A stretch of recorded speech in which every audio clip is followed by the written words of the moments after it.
wardegdeg ah maamul goboleedka Puntland ayaa wuxuu si cad u sheegay in ACC qaatumo uusan maamul goboleed u aqoonsan doonin hadii lagu dhawaaqo waa hadii asagu uusan fasax siin oo aan lagala tashan.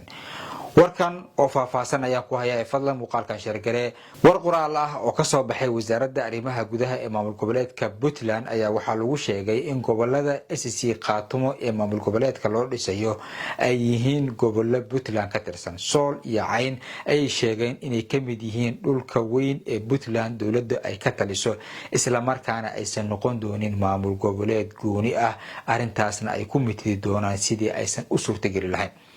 warkan qoraalka ayaa waxa lagu sheegay in 1998 markii la sameeyay maamulka Puntland dadka deegaanadaasi ay ka mid ahaayeen dadkii sameystay maamulkan waxa la sheegay in kali ah ay uga bixi karaan wada hadal iyo heshiis is-afgarad oo dhaxmara iyaga iyo dawladda Puntland hadii loo ogolaado inay ka baxaan markaas kadib ay noqon karaan maamul kale ama ay iyagu sameysan karaan ama cidii doonaan ay ku biiri karaan hase ahaatee haatan aysan suurtagal ahayn iyada oo aan laga wada hadlin in maamul ay sameystaan arintaasna ay tahay wax aan la aqbali karin.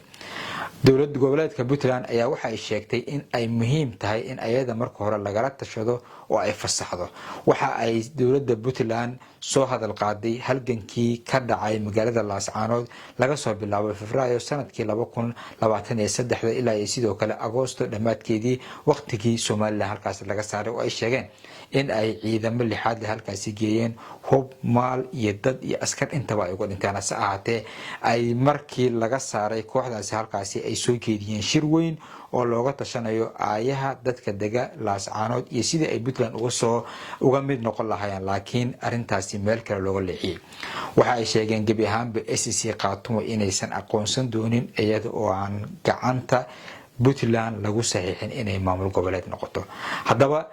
dawlad goboleedka Puntland ma noqon doontaa ACC qaatumo tii u horeysay ay diideen ma ahan tii u horeysay ay diideen waxa la xasuustaa sanadkii la sameeyay maamul goboleedka Galmudug in sidaan oo kale dawlad goboleedka Puntland si cad ay u diideen in Galmudug la sameeyo ama la dhiso ama maamul noocaasi ah lagu dhawaaqo arinta ay u diidayaan ayaa waxay tahay in gobolka Mudug qayb ka mid ah Puntland ay maamusho sidaas daraadeedna waxay ka soo horjeedeen in magaca Mudug la qaato maamulkaas looga mid dhigo ama maamulkaas magaciisa laga dhigo hase ahaatee iyagu sidii u diidan ayaa maamul goboleedka Galmudug la sameeyay iyaga oo meel ay ku aqbaleen aysan jirin waxa la arkay iyagoo Galmudug heshiis la ah dawladda Galmudug iyo dawladda Puntland sidoo kale ay wada shaqeynayaan ilaa ay haatan ay aqoonsan yihiin dukumeentiyada ku xusan yihiin hadii ay sidaan ACC qaatumo ku socotana waxa cad inaysan dawlad goboleedka Puntland hor istaagi karin oo rabitaanka dadka hadii ay ka go'an tahay ayadu si kastaba aysan suurta gali karin inay soo taagto ACC qaatumana ay noqon doonto